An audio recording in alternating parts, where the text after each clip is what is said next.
Refresh page. It says I'm broadcasting. So those of you that are lucky enough to hear this right now, this is Andrew and Kevin testing their audio setup before the live show. So extra bonus feature, something like that. Starting soon. Please stand by. Oh, it's starting. Is it starting yet? Did it start? No, not yet. Not yet. Nope. Someday it will start. Start. Since it's not started, I will sip my beer. As you are wont to do. I do want. Try refreshing your page, because I bet you it's actually... I will try right now. Refresh. Glorious refresh. Yeah. Yeah. There we go. And it sounds pretty good. Does it? Okay. Not crackly and poppy and all that stuff? Nope. Doesn't sound bad. Okay. Well, hopefully that persists, because I'm using one of the goofy dongles. Goofy dongles. So anyway, I will put on the Ipanema, and then we'll finish getting set up, and then we will start shortly. Isn't that Huzzah. nice? Yeah, that's lovely. Okay.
All right. I guess I need to do one more all right in homage to Matthew McConaughey. But why am I homaging him? I'm not sure. That is a good question. Very good question. All right. So now if we can keep this microphone from falling over, we're going to be good. Should be good to go. Feels so weird to wear these again. I look They're so hardcore. Yes, hardcore. Mickey Mouse ears.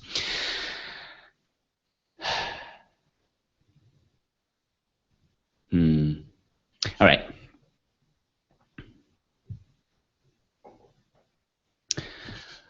Welcome once again, folks. You are listening to another episode of the Super Number One Cycling Podcast, the podcast where we have recently learned that you definitely do not stank if you're spinning a triple crank. I was going to ask you if you had one, because I was just wondering if we had done the over 9,000 joke yet, but no? No, we have not done that joke. All right, next week. All right. Okay. I actually kind of screwed it up. I wanted to say that it does not stank. Not you don't, but whatever. Close enough. Kevin, I think something that it does also, not stink to have a triple crink. Yes, that too. That's right. But some other things that do not stink, I think it's always fun to be able to open the show with a couple iTunes reviews, and so let's do that. So in the order that they were received, we got one from Keith H 143, and he says, "Simply awesome, 5 stars. Great show. If you're into biking, the only thing I would change is." When they talk about a product, give us info for it. Besides that, the show rocks. Keep up the good work. That's a very good point. We are going to try and put more info about the products that we review, such as like vital statistics and things like where you could buy it and how much it is and things like that. In general terms anyway. So, yeah, good point. Let's definitely do that. Absolutely. And thank you for the review. And the second one we got is from Scott Max, and it says, "Great casually hardcore cycling banter." And he says that I found this podcast on Twitter through 30 Days of Biking and enjoy it very much. I love the idea of being a casually hardcore cyclist, probably because I am one, but didn't have a word for it before finding the podcast. Great show. Good job, Andrew. You came up with a term for people. Yay. That was fun. Yeah, so thank both of you for your review. And if you would like to leave us a review, we obviously appreciate it very much. But you just got to go to the iTunes store and search Super Number One Cycling, and there's a little button. Click it. Yep. Thank you. Please do. And we also got an email, Andrew. We did. I would like to read this. Nay, a correspondence, I would say. Yeah. I think it has more of a feel of a correspondence than an email. So. It's also in a fancy font. It is. And I enjoy that. Yeah. So I would like to read this email to you and our listeners. And so here I go. And it begins. Fellow cyclists at Super Number One. Actually, because of the font, I want to start this over. Hang on. Okay. Fellow cyclists at Super Number One. I need like a crackling I very fireplace. much enjoyed the last podcast I heard. The one where you had the Brompton. No, okay, I'm sorry. Okay. It's in like this script. It just feels very British to me. Okay. Anyway, I very much enjoyed the last podcast I heard. The one where you guys the guest had a Brompton. You guys talked quite a bit about the freedom a bike affords you to get around on your own and how liberating it is, and I couldn't agree more. I have enjoyed the passion of pedaling since my childhood days of riding a Schwinn Stingray. Okay, full stop right here. Schwinn Stingray, awesome bike. Do you know what that one is, Andrew? I'd have to look at a picture. Is that the banana seat one? Yep. Banana seat, awesome bike. My older brother had one. I wanted it. Yeah, I am familiar with that one. Yeah, great bike. Anyway, continuing. My early years in the Navy, I actually requested orders to the USS Blue Ridge home ported in Yokosuka, Japan, after reading an article in All Hands magazine about a bike club on the ship. That tour of duty afforded me the opportunity to ride in Hong Kong, Singapore, Korea, as well as many destinations in Japan, including Mount Fuji twice, and nothing more awesome than watching the sun rise over a sea of clouds. Well, I can only imagine. Thanks for rubbing it in. No, that sounds absolutely fantastic. Continuing. During my 30-year Navy career spanning 78 to 08 at duty stations in the Philippines, Japan, Hawaii, Sicily, as well as California, Maryland, Washington, I was blessed with the ability to cycle to work throughout my career and did so 95% of the time. Besides riding all over the Orient, Australia, Hawaii, and Sicily, I was also able to cycle in the UK, Greece, Norway, and Denmark. That's pretty cool. Yeah. Along with all the riding overseas, I've also ridden several MS 150 rides with my brother, mountain biking with my 4 sons, an 80-plus mile tandem ride with my wife. She did the whole ride with 0 training, which is super impressive. Yeah. And just a ton of rides in the Great Northwest, including 5 Seattle to Portland, 2-day 200-milers, and another STP scheduled for this summer with my daughter on my tandem and eldest son on a single in tow. How sweet it is. That does sound sweet.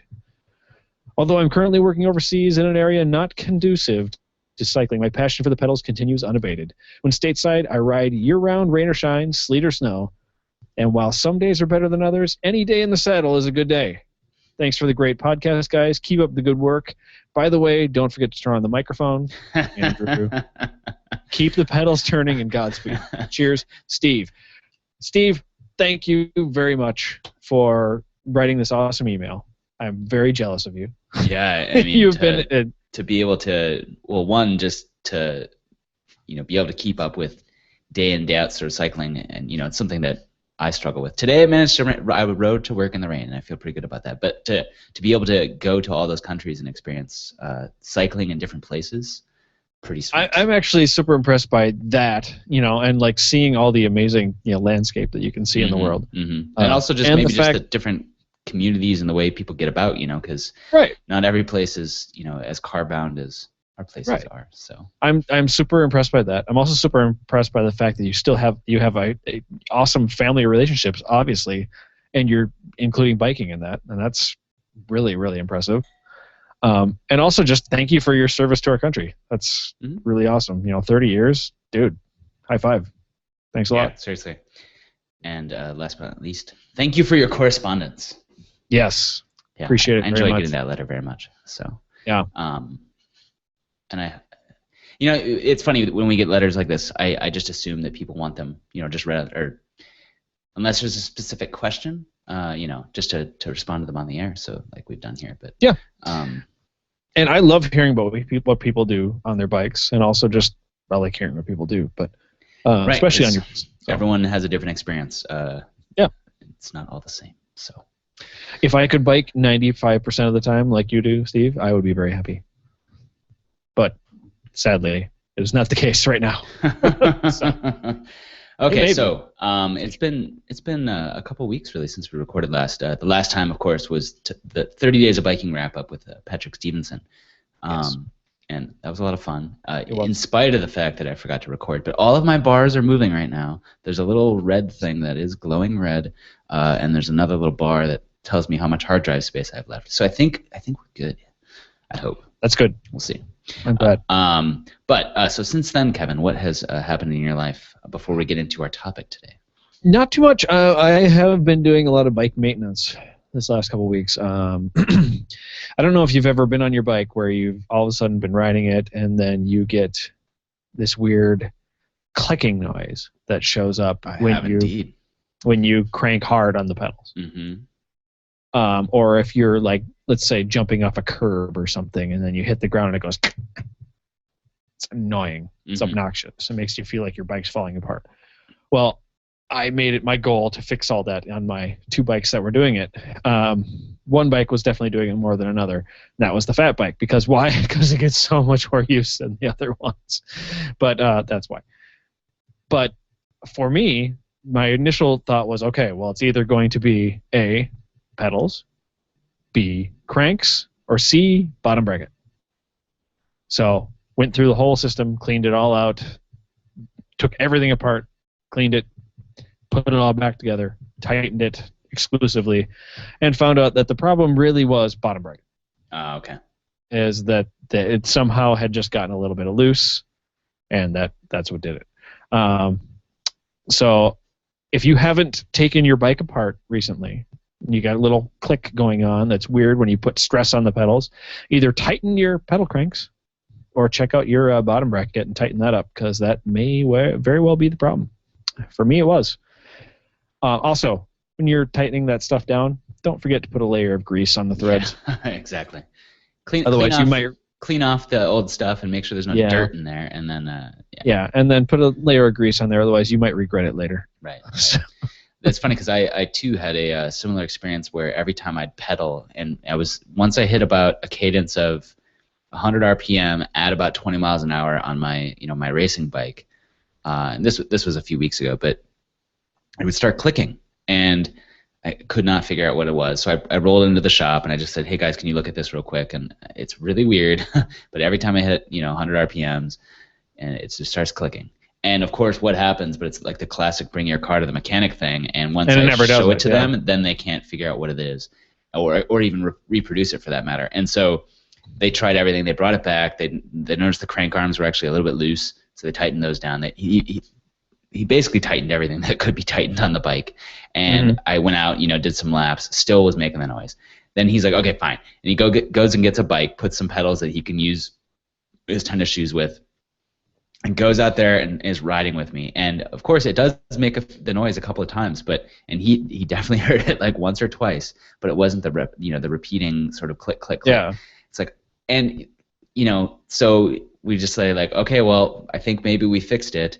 And I mean, we had put my bike on a trainer and tried to reproduce it in the shop. Couldn't you do can't it. do it in a shop. And carbon bikes are notorious for sort of having weird noises on occasion that are hard to solve. I've heard. But so after I leave the shop, of course, after we can't reproduce it, it starts happening again. It's like, you know what, whatever. But so then the next weekend, I'm out for a long ride, and of course, it starts doing it again. But as the day got warmer, it stopped. So I'm suspicious that there's some weird little temperature thing that was involved. But fortunately, I haven't heard it since, so I'm not going to worry about it. That could very well be. I mean, there's so many things. There's so many moving parts. It could be your headset needs tightening. Because every time you pedal down, you're actually pushing your frame and your fork go apart just a little bit, and that makes a point. There's like dozens of places that it could happen. But the ideal way that I've found for isolating that kind of problem is, one, go and ride the bike and try and figure it out, because you do it on a trainer or in a stand, it will never do it. Yeah, exactly. Because you can't put the weight on it. And you're just doing different motions, it's not being the same. Fixed in a strange way that's not typical. So. Yeah. So there's a million things that it could be, but I've also found that the best way to find that stuff is experiment. Yeah. Tighten this. Did it go away? No. Okay. Well, then try something else. Yeah, exactly. Tighten something else or loosen something else. Sometimes that's it too. So and apply lubrication liberally. So yes, it solves a lot of problems. In more ways than one. So that's even a genderless thing. That's good. It is, yes. Back to our old super number one ways. So anything else you would like to discuss? No, that was pretty much all that I had come across with this last couple of weeks, except for preparing for the Almanzo. Well, before we get to that, I have a few short tales.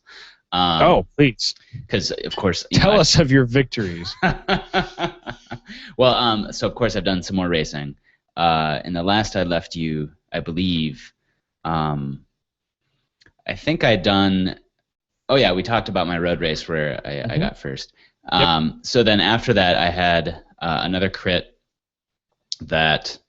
actually, no, that one got canceled. And so the next race that I had coming up was another road race, which I was looking forward to because, obviously the last one went well. But I was just looking for another opportunity, looking forward to burping because of this beer. It's fizzy. To doing another road race because I'd done plenty of crits and only one road race, and so I wanted to do another. But I was so anxious about just performing well and sort of maintaining the streak, which sounds ridiculous, but so I was kind of nervous about the whole thing, just because people are starting to say, "Oh, you're doing so good," and then when am I going to fail? When's that going to happen? And because it's bound to happen. It's going to happen when I'm not going to have a good race. And it's such a negative Nelly. I was nervous about it. And but so what happens in this next race? And maybe the best way that this could happen is I cut a flat within less than 10 miles of the race, and so I was like, well. Doesn't feel too bad to not, be, Not your fault. Not my fault. I can't do anything about it, and oh well. And so one of the cool things that happened with that race, though, is that after I fell off from the group, one of my friends was actually one of the ride marshals directing traffic, and so I went to go hang out with her, and she's like, "Oh, well, I've got another wheel. Do you want to, swap that on real quick?" I'm like, "Oh, okay, why not?" She's like, "If you're quick, the 50+ group is coming." And you can catch up with them. And so we just did a quick non-pro wheel change. I mean, it was the least pro wheel change you can imagine, but I guess more pro than not doing a wheel change.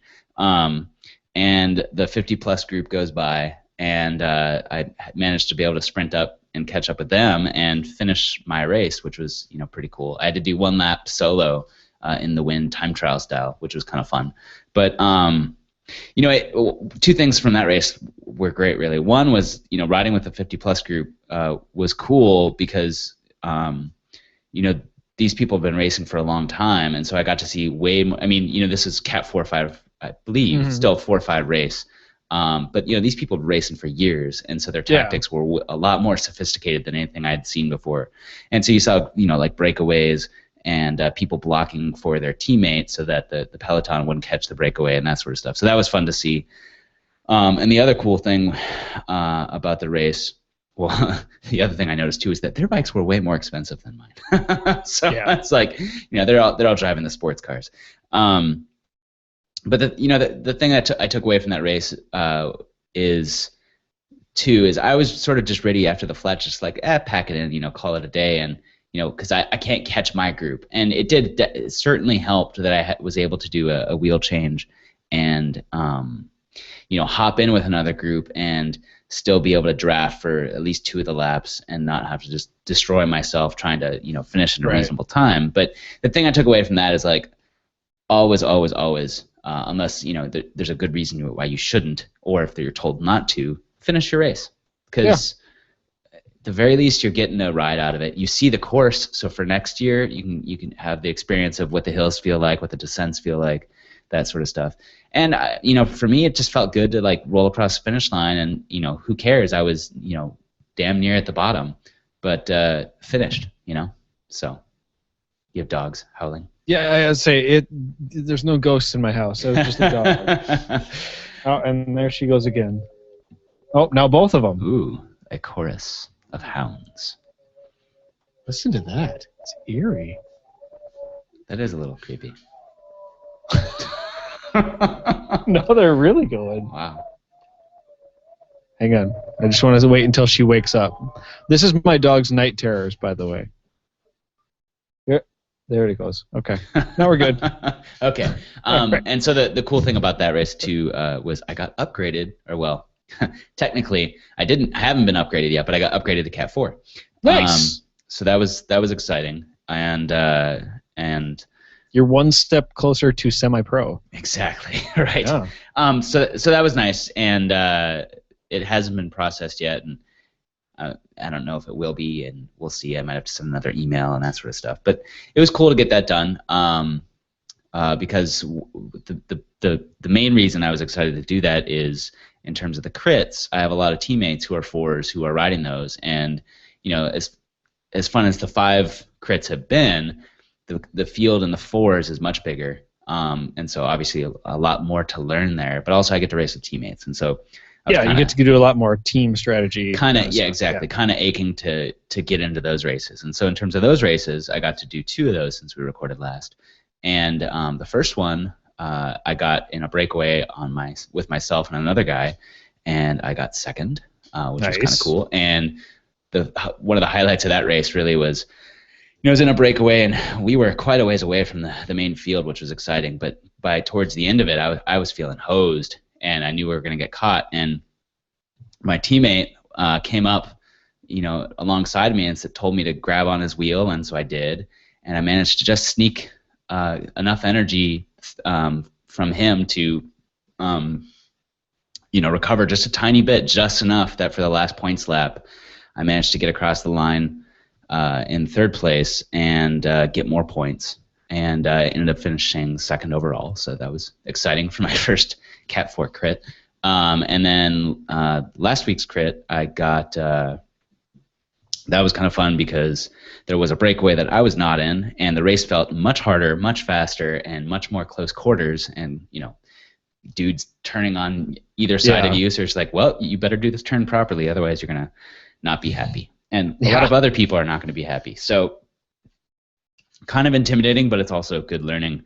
But so there was a breakaway in that race that I was not a part of, and at the end I managed to bridge the gap and catch those guys, and then cross the finish line first in the race. But in terms of points, I ended up finishing third. But pretty happy with that result still. That's pretty nice. So all in all, racing is obviously still going quite well. Obviously, yeah. And I'm having Your fun podium, with it. So. I'm still hitting the podium, and that's not going to last forever. So I'm enjoying it while it lasts. So. That's good. Thing is, we'll see, because some of the people might start, shaping up more towards the season climax than. Yeah, exactly. Yeah. And so it'll be interesting to see. If people are going up at this rate, I need to make sure that I kind of at least match that rate, and we'll see if I can do it. So. But this will be interesting to see throughout the rest of the summer. We'll see how Andrew's progress goes as far as a novice racer. Yeah, I'm pretty happy with the results. I got duh. I mean, yeah.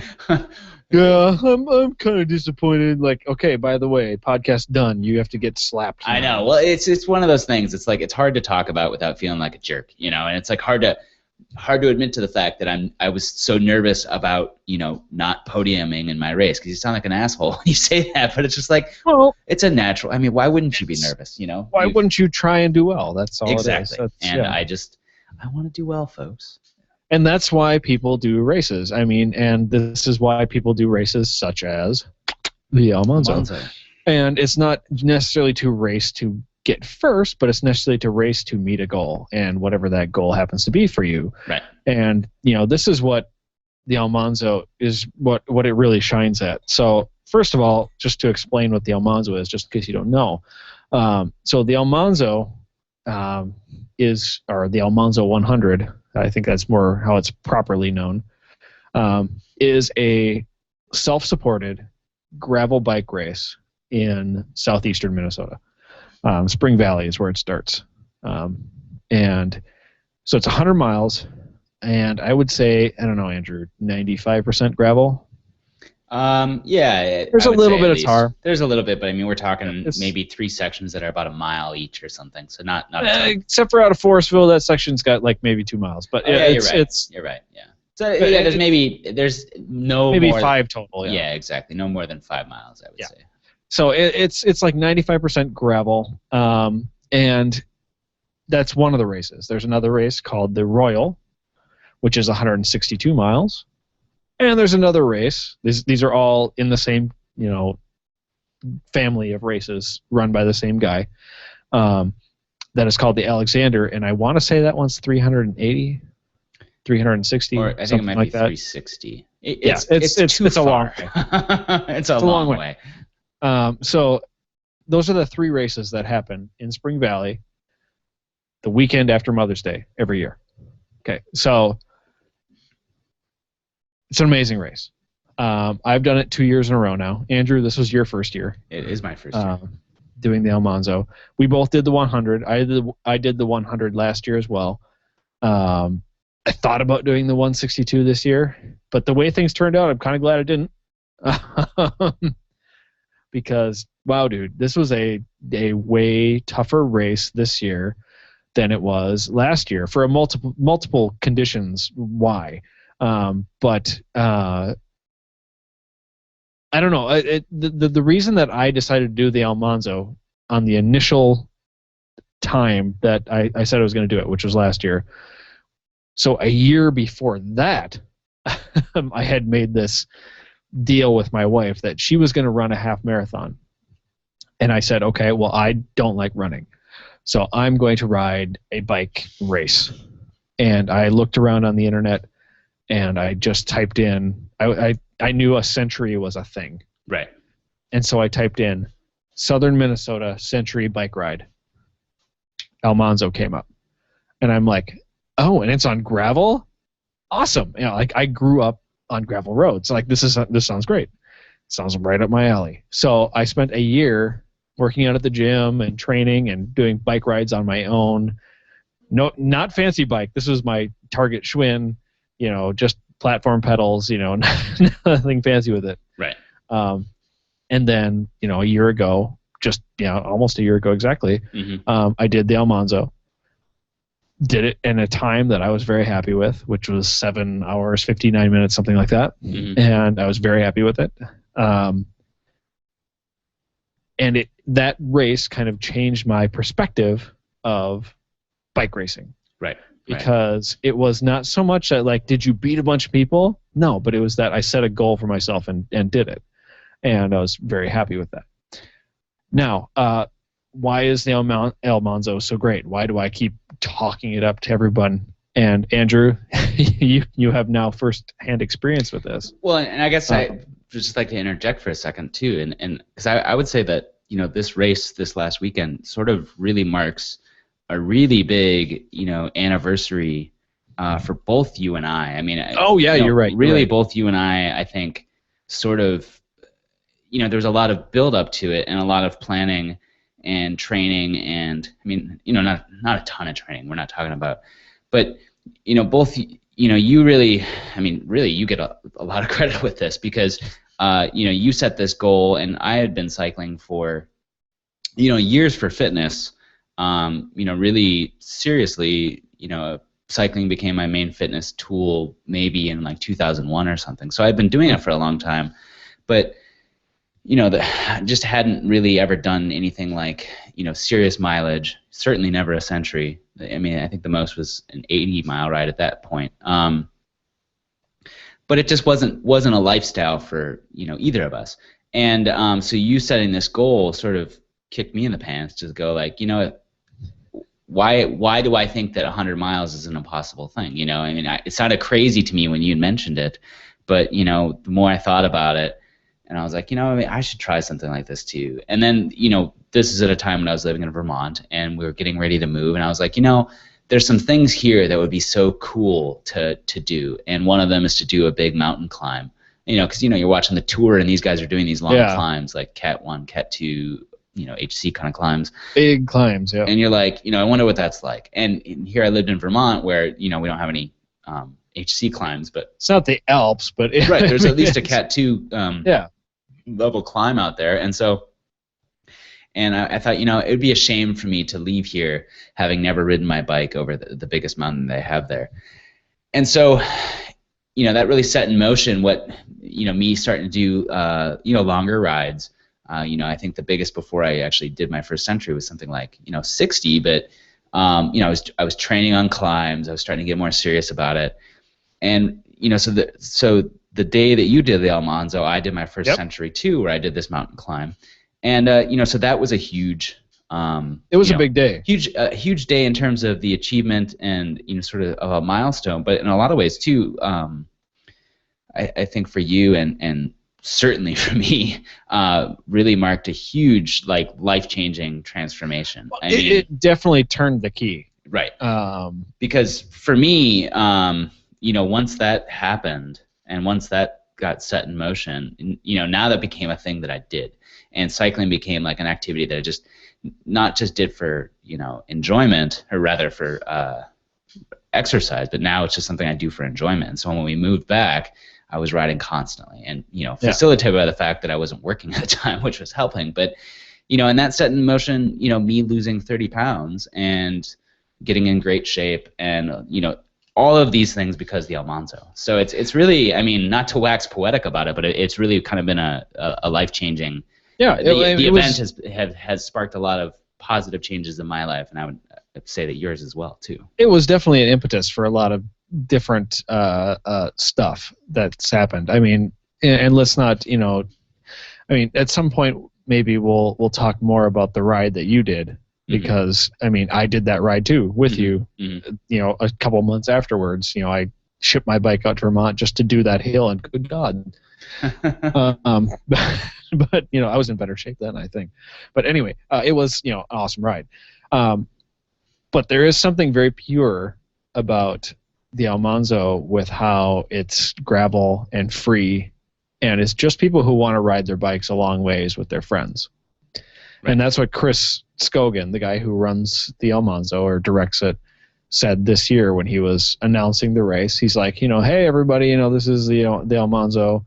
It's a bike race, whatever that means. It's actually just a long bike ride that you do with your friends. Right. And that's awesome. That's great.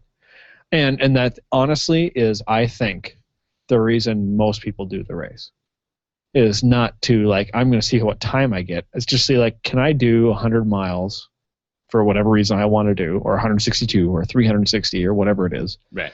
And have a good time doing it. And not be like, oh, this is the worst thing I've ever done. Why would I ever do this? Mm-hmm. Even though at the end of the race, yeah, you feel like that. During the race, you feel like that? Yeah. And then one day afterwards, you're like, okay, so just to jump ahead and then we'll jump back. But, at the end of this race, I was like, I don't know if I'd do this one next year. Yeah. This was really hard. I don't think I would do this again. This is stupid. I've done this once before. Why am I doing it twice? This is dumb. Mm-hmm. I'm so tired. I hurt so much. Why would I do this? 2 days later, I'm like, next year I think I will do this to my bike and make it different, and I'll probably do more training. I'm already like, yeah, I know I'm going to do it again. I totally will. But anyway, Andrew, let's start at the beginning of the race. I mean, so we have you go to the Almanzo website, which is usually almanzo100.blogspot.com right now, and they have a thing like, hey, you send a postcard in, you're in the race. Right. That's all you need to do is just take the step to send a postcard in and say, yes, I'm interested in doing the 162, the 100, or whatever you want to do. So you send that in January, and then come around May, it's race time. So you come to Spring Valley, and it was a very interesting thing. So this year they had a grass track race, which I sadly was not able to be a part of. But that would have been a lot of fun, Andrew. Yeah, and I think I suspect that it's going to become a regular event to go. I hope the so. Event, and so perhaps next year. Yeah, the problem that I had with that is that's like, if I want to race well, I don't think I want to race the night before that and then sleep in a tent. And then try. I think that's one of those things that if next year that I want to do that, I'm getting a hotel down there, and that way we can wake up at a reasonable time, not having the stress. You registered the night before and not the morning of. Not have to get up and get your bike in the car and blah blah blah. Yeah, and that was the thing. Is I was totally expecting, So Andrew and I got up the morning of this race. What did we get? Like 5:30. Yeah. 5:30. Got up, got ready, everything in the car. We were pretty much out the door at 6:30. Drove down there. I was expecting a line of people to be registering to get in because there were so many people in this year. And we just walked right in, got registered, and then sat around for an hour. Just waiting. That just goes to show, like, the Almanzo people are very efficient. They had everything set up. Like, we know how much time you're going to need, and so they're very good at that. So got registered, got our numbers, which you can see mine. 539. Awesome tags this year. These are cool clocks. They don't flap around like the plastic. It's great. I never even noticed I was wearing it the whole time. Yeah, I really like to do this because Of course, I have all my bib numbers from all the races I've done, including like Leaders 1300. I see you're hanging back there. And I'll keep that, and also the gravel champs. I have that too. But this one is just it's the most unique bib number I've seen so far. It feels like quality, It's really nice. If you see the black one there. Oh, is that the Filter 50? No, that is the 2013 Almanzo. Oh. It's the only black one I've ever seen. Ah. Okay. They're Almanzo's different. Yeah, it's a nice touch. It really is a nice touch, and it's one of those things that I am certainly going to keep a lot of my bib numbers, but at a certain point, especially after this season, I mean, most of my here's my crit racing bib number that I have to keep and keep using. It's a nice number too because it's palindromic and all that stuff. But it's just one of those mylar-y kind of whatever material that stuff is. Police speeding ticket material. At a certain point, I'm going to have so many of these things that who knows what number this is anymore. It doesn't mean anything. Whereas something like the Almanzo one, it says Almanzo. It's a really nice material. It's small. It's never the same in the same years. It's always different. Yeah, it's great. I don't know. I was impressed with that. It's a collectible. Let's just say that. Yeah. But I keep all my numbers just because someday I plan when I have enough of them, I'm going to make like a quilt out of them or something. It's going to be great. But parachute. Yeah, something like that. It'll be great. I'll make like a wall hanging I'll put in my garage or something. But anyway, so we did the registration stuff. That was all great. And as the morning progresses, as you're getting ready to go to start time, the Royal people leave a little earlier. They leave at like 7. The Almanzo people leave at 9. Because the Royal people have much farther to go. The Alexander people leave like a day before that, because they have 3 times the distance of everyone. Disgusting distance to go. Yeah, which I still want to do it. I don't know why, but yeah. And I actually want to do it. I want to do it on a fat bike. I'm just that kind of guy. But we'll talk about stupid things that Kevin will do in another episode. So this, you're seeing all these people show up for the beginning of the Almanzo, and you start recognizing people. And that was like the interesting thing that happened in 2013 for me. I mean, I recognized certain bloggers, or like, I know you. I don't know you, but I know you. Like I've read your stuff. I read your stuff like every time you have something new. And that happened this time too, where I'm like, hey, I know you through this and this and this. Like, I know who you are, and you're all down here. And that's pretty cool because it's kind of like being near celebrities in a certain way. Mm-hmm. I don't know why, but it feels like it. So. Well, and not to say that I'm even remotely close to a celebrity, but I had the reverse experience. And we'll talk more about this later because it comes way later in the race. But yeah. I was standing around recuperating at this massive oasis. It was almost a mirage, but it actually turned out to be real. We should probably just skip this and wait until we get to that point. We will. But anyway, okay. I was talking to a guy, and he says, "What's your name?" And I said, "Andrew." He said, "I listen to your podcast. My name's Randall." I'm just like, what? Wow.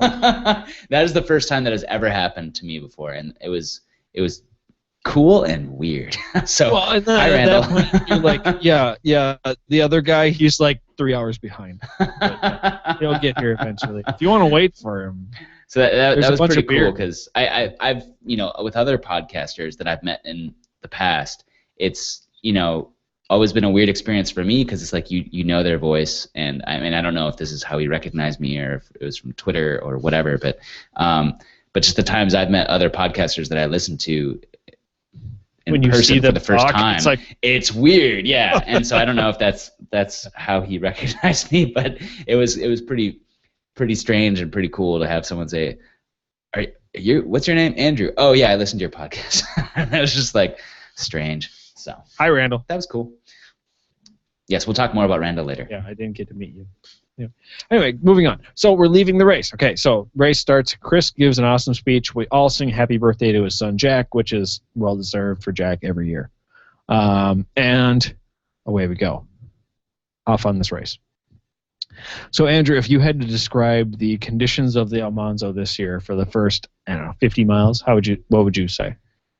Well, so, for me, this is kind of an interesting race because, the last two gravel races that I've done, the Inspiration 100 and the gravel champs, I had done on my mountain bike because I didn't have a bike that was appropriate at the time for, doing something on gravel. I mean, the truth is I really could have ridden my old road bike on this just fine as it was probably. Yeah. But like when we think about like the Inspiration 100, that was just deep, disgusting sand and gravel, and it would have been miserable. And so that experience kind of made me nervous about the idea of riding, anything less than like a 32 tire or 35 or whatever. But at the same time, I was so sick of riding my mountain bike. Because it's just heavy and uncomfortable for 100 miles. I'll do it, but I would much prefer to ride a road bike. And so I brought my bike into the fine folks at Omnium Bike Shop in St. Paul. And if you've never been there and you are in the area, I highly recommend you check it out because definitely my favorite store in town. And they're all nice people there. But I brought my what is now my commuter bike, my old road bike, in there, and I said, okay, guys, what can we put on this bike, tire-wise, to make it, Almanzo ready? And so they're like, oh, I think we could probably put at least 28s, maybe 32s. And it turned out the 32s didn't work. We might be able to squeeze 30s on there. I don't know. We'll see. But anyways, I have a set if you want to try. Yeah, so they put 28s on and some new bar tape for me. And all of a sudden now I have, my quote-unquote gravel bike. It's a gravel bike. And I was just super excited about that, though, because it just kind of changed the idea of, what this ride was going to be for me, because now I have a bike that I'm, semi-comfortable on. I'm way more comfortable on my racing bike, obviously, but, I've done countless centuries on this bike, and so it's not like it's a mystery to me of what it's going to be like. And now I can do it in a way that I'm much more accustomed to, which is drop handlebars and that sort of stuff. So in terms of the conditions, for me, I was a little concerned with the race because I kept seeing pictures on Twitter about like, oh, this dump truck just dumped a crap ton new gravel on there. It's like, thanks, guys. Awesome. Yeah. Thanks, Mauer County. With my, my fresh new 28s, now where they're going to cut through that crap like butter. But, for the first 50 miles, really, there were definitely sections that were, sketchy. I had some moments of swearing, as I thought I was going to go down. I mean, do you want me to go into detail about the first 50 miles? Or do you just want summary? Just summary, because I'm going to just talk summary too. Okay. So But by and large, most of that stuff out there is, you would say, hero gravel kind of conditions, and damn near pavement on some of that stuff. So some of it, yeah. I mean, I would say in the first 50 miles, like I would say 25% of it, well, hang on. 25% of okay, this is 50% of the first 50. There we go. That's 110%. Yeah, I know. Like, oh, and 10% butterscotch triple. Yeah, and butterscotch triple. No. There was at least half of the first 50 was fresh. Yeah. I mean, there was a good fresh layer of gravel on that. Now, if you are in a urban area or an area that doesn't get fresh gravel a lot, imagine the grader going over your gravel. Mm-hmm. Or imagine someone taking, I'm trying to think for an urban equivalent, sand all over everything, but make the sand rock. Right. I mean, it's soft. I mean, you don't ride over the top of it. You push through it. You push through it, yeah. Yeah. And it's the weird part for me too was that this obviously they were new tires for me. I had done 20 miles, and I even rode on some gravel with them around the city just to just see what it feel like and see if I like the tire pressure, which I ended up going higher on. But so we're on the the opening parts of the race, and I was running my tire pressure at 75 for 28s, which some other people I talked to later were running actually considerably higher on 28s, and so I could have done much higher and probably been just fine. I think that would have been way less comfortable. But it would have been way less comfortable, and frankly, the fact that I made it through this race at 75 without a pinch flat, I think is a reasonable validation. I mean, it could always happen, But you never know. But you know, had I run lower than that, you know, I saw so many people bench flat, and there were many flats on the first 10 miles. So. Exactly, and it's like one of the points that Aaron, Minneapolis Musette, also of the Omnium Bike Shop, made to me, that he's like, you know, a lot of people forget that this is not cyclocross. This is gravel, which is mostly like riding on potholy pavement. And so you don't run your tires at the same pressure you would cyclocross, and so you want to do higher. No. And so, yeah, so but so even so, the tires I was riding felt pretty solid, but I'm riding along the road, and those chunks of, you know, fairly large, you know, not gravel but rocks basically, I felt like I had a flat, and I was, you know, sort of, my back tire was just behind me, just wobbling left and right, and it was a little freaky at first, just because I wasn't used to it. And in my last race, you know, I was riding along, and I had the tiniest pinhole of the race that I flatted out in. And all of a sudden, I'm just starting to bounce on my saddle a little bit. I'm like, oh no! And so I turned to my left, and I asked one of my teammates, Ryan. I said, "Do I have a flat?" And a guy behind him is actually the owner of Omnium Bike Shop, and he looks at my bike tire too, and he says, "Oh yeah, you've got a flat." I'm like, damn it! So I pop out of the race. So this time, I'm riding around, my back's wobbling around. I'm like, oh man, are you serious? Like already? Again, you know, like, this is how I'm going to start my day? Because, I mean, it's one thing to flat out in a race where you're doing a couple laps, but at the beginning of a century, you know, where there's 1,000 people or more behind you, and, you know, to have to fix a flat and then get sped back up, and it's just not a good way to start the day. And so I turn around to, again, my friend Ryan, and sure enough, I turn around, and there again is the owner of Omnium Bike Shop, and I say, "Do I have a flat, guys?" And they look at it, and they're like, "It looks a little squishy." And I look and, you know, realize it's, you know, Omnium Bike Shop guy, and I'm like, why am I always riding next to you and getting flats? It's just like, what is going on here? But so anyway, I didn't have a flat. It was just the conditions. But, you know, as you said, it was kind of deep in sections, and you had to push through it, and it took for me a lot of adjustment to get used to that. Yeah, and for the first 50 for me as well. I mean, there's always the adjustment of getting used to gravel, and like for me this year, I was riding on 32s instead of 40s. Last year, I rode on 40s, right? Considerably wider. Yeah. Than you know, and honestly, the 40s. If I had to choose this year versus last year, which tire would I want? I'd take the 40s. Oh, really? Why? Because the gravel was so soft this year. Yeah. The 40s just, they're so much more stable. I mean, you do more floating and less cutting. Right. Now, there are some people who will argue with me on this and say, like, you know, well, it's better to cut through stuff and, you know, push through it. You know, it's more stable and stuff. And I would argue and say, like, I would much rather have less friction and just float over the top of it. And yeah, see, and you know, in hindsight and retrospect, I would, you know, if I could get a slightly fatter tire on my bike, I would. But I would happily run 28s again, and for me, it's just a matter of getting more comfortable with the bike. I think it's a matter of personal opinion. Like, there's some people say, like, this is the right tire for gravel bike or whatever. Like, no, it's like, I am more comfortable on a wider tire because I feel more stable. I feel more confident. Yeah. There are other people who will say, like, no, you want 30s or less, you know, and that's just. No, I'm with you on both points, and I think for me, I could easily ride mine again, and I just need more experience and better bike handling, confidence, really. And the other thing is learning to ride gravel, because I mean, I ride a lot of gravel, and I still would not consider myself even 50% competent on most gravel.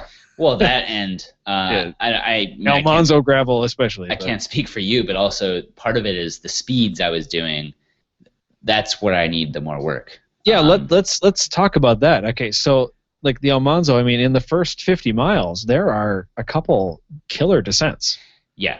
That are fast. Yeah, very fast. What would you say your speed was on some of those descents before you decided to go, like, oh, Lord, this is too fast? Right, and so what happened for me is... I know my top speed for the day, but yeah. Yeah, I'd have to actually look at mine, because unfortunately my phone is dead right now, so I can't look at Strava to figure out what it was. But, you know, the way the day started out for me is with a couple of teammates, my goal was to go as fast as I could, you know, because I was racing this thing. And so we lined up at the front, and we kind of had a plan to, you know, just work together if we could and stay in the front. And So we lined up our bikes right at the start line, and once things got rolling, we were, who knows how many, there was hundreds of people in front of us, but we were near the front. And as things got rolling, we do a couple hills. The herd starts kind of thinning out a little bit as people start falling behind and people start going ahead. And ahead of me, I saw that, the lead pack, the lead group going. And I was starting to pick up, make gains on them. And I unfortunately was losing my teammate a little bit behind me. But at a certain moment, I saw a chance to, bridge the gap and catch up with the peloton, or the lead peloton, if you want to call it that, and hang with them. And I was like, well, if I'm going to do this, this is my chance to make this happen. Otherwise, they're just going to leave me in the dust, and I'm going to get dropped, and then I'll just be racing whoever I'm racing with. So I took that chance and ended up getting up in the lead group, which. And I was with them for, probably 35 miles, close to 40 miles before I made a decision to not be with them anymore. But, in retrospect, what was kind of cool about that is I learned later is like there was a pro, cyclocross team there riding. So it's like, that's kind of cool, that's very cool, to hang a while with some pros. And I mean, of course, a lot of people in that peloton were also not pros and just pro-ish and riding like pros because, those people, we very were fast, lots we of were experience. hauling ass, and I constantly kept looking at my heart rate going, this is above or at my, threshold heart rate. I can't, I mean, granted, the actual number I'm a little fuzzy on because, I've measured it a couple times, and I'm a little unsure if that's actually the right number. But I know ballpark where it's at, and I was consistently at it. And I was like, that's fine for about an hour. Not so much for 5 to 6 hours. Yeah. So I'm like, this is interesting. But the weird part, though, is like I kept seeing those numbers come up, and I was, granted, only watching it. Every once in a while, I'd take a look and see what it was. And so, of course, it's not at or above that number most of the time. Other times, it would dip back down to like tempo zone, and I'd be fine. But that just to illustrate, I guess, the amount I was working to, sort of stay in that group. Right. So we were going fast, and so that is one thing, and riding in a group, and so you've got people on all sides and all around you, and bottles are falling, and rock shrapnel is flying at you, and so it's kind of intense. And for me too, it's intense because I'm on gravel on a bike that I'm not, necessarily used to handling in those conditions, and and so I'm trying to stay alive basically. And which turned out was working okay, but it was intense. Well, and then you get to these descents, and you get to these descents, and these are killer descents. Yeah, I mean, and I'm saying this and not like oh, this is like mountains. No, but I'm saying this as, excuse me, for most people who are riding their bike, if you're going down a hill at, I don't know, let's say 30 miles an hour, okay? That's fast. Yeah. On a bike, that's really fast. That's enough to kill you. Yeah. I mean, let's be honest. It's if you're wearing your helmet, that's bad news. Okay, so it's fast. Okay, so now let's put you on a steeper hill and on gravel. Right. And this is many hills in the Almanzo. Exactly. And so the gravel adds, so for me, I suspect, and I'll look at my Strava log real quick just to see if I can get an idea of what I was going. But, descents are kind of scary as it is. Like the race I flatted out of, there's a descent on that one that I had heard people talk about because, when you're by yourself on a descent, unless it's super steep, it's pretty hard to get above, 40-ish, 42, 44 miles an hour. I mean, I'm sure you can find some really steep hills and do it, but everyone I've ever ridden on by myself, the fastest I've ever probably hit is probably 44 or maybe 45, 46, something like that. Yeah. Because at a certain point, the wind just slows you down and you can't get much faster. Right. But when you're, in a group of people going down a hill, some of these people from this race were telling me that last year they hit 50-something, no problem. Yep. There was a tandem team last year that actually hit 50-something going down one. And so, that is fast on pavement.